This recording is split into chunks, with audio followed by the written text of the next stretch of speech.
Hi everyone. Today we're going to be continuing on this button that's going to eventually do a Pokemon API, and we're going to start by looking at that Pokemon API that we're going to call in Chrome. So we can start by going into this. Oops, last time we talked about going to run and debug, and we figured out, I showed you in the last video how to make this so it will always launch your web page with the putting the URL in the in your configuration. So and we want to also inspect and pop up this so that we can kind of see and look at our console. And but this is, I'm not sure how much we're going to do right now with this. Actually, what we want to do first of all, we want to look at the web page. Actually, I'm going to use my other one for that. I've got another browser I'm going to use. So I'm going to grab this and bring this over. All right, so I'm going to paste this in here, and this is going to, okay, this is the backend website. This is what, there are thousands, hundreds of thousands of these web pages that return this type of thing. And it's just all data, and this is what you call a backend API. And this is a REST API because it returns it in JavaScript because it has the curly brackets. If it had angle brackets, it was like a less than greater sign everywhere, that would be a SOAP API, which is an older form of using, with the angle brackets, it's XML.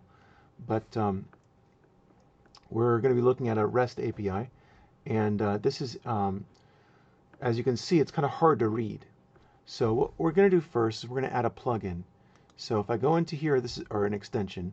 So if I go in here and I hit this button, there's different ways for you to get to your extensions and get to your manage extensions, right? And then you can go to the Chrome Web Store. You could potentially actually just search in Google for Chrome Web Store and get to the same way. But so we want to look up for something called JSON formatter. And you want to select this one right here that has 1,700 people on downloads or reviews on it. So go ahead and click on this, click Add to Chrome, Add Extension. All right, so this has been added to Chrome. Great. And so what I'm going to do now is I'm going to go close this, and here I'm going to refresh this page, and now you have what you call formatted JSON.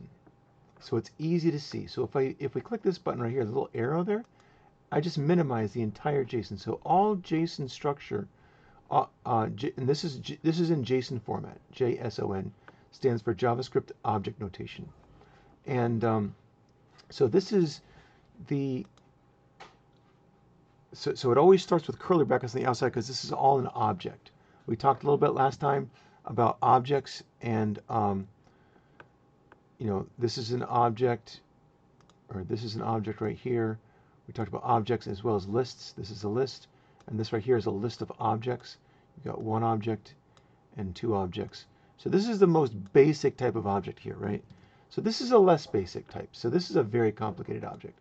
So what you have at the very top level, you have 4 fields: count, next, previous, and results. So this one has a number, has a string, which is actually a URL, and this one has a null value, which means it doesn't have anything there. That's like a null means there's no data there. And results is actually a list. See how it has square brackets? And this is a list of objects. If I minimize each of these are each objects, and these objects all have two fields in them. This is called a field. One is called name. This is the name of the Pokemon, and the URL is, and they're both strings. And this string is for a URL that will give you more data about this Pokemon. So now that we've kind of shown how to do this, we're going to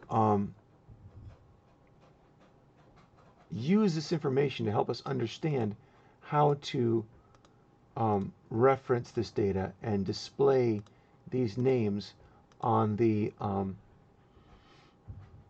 on our website.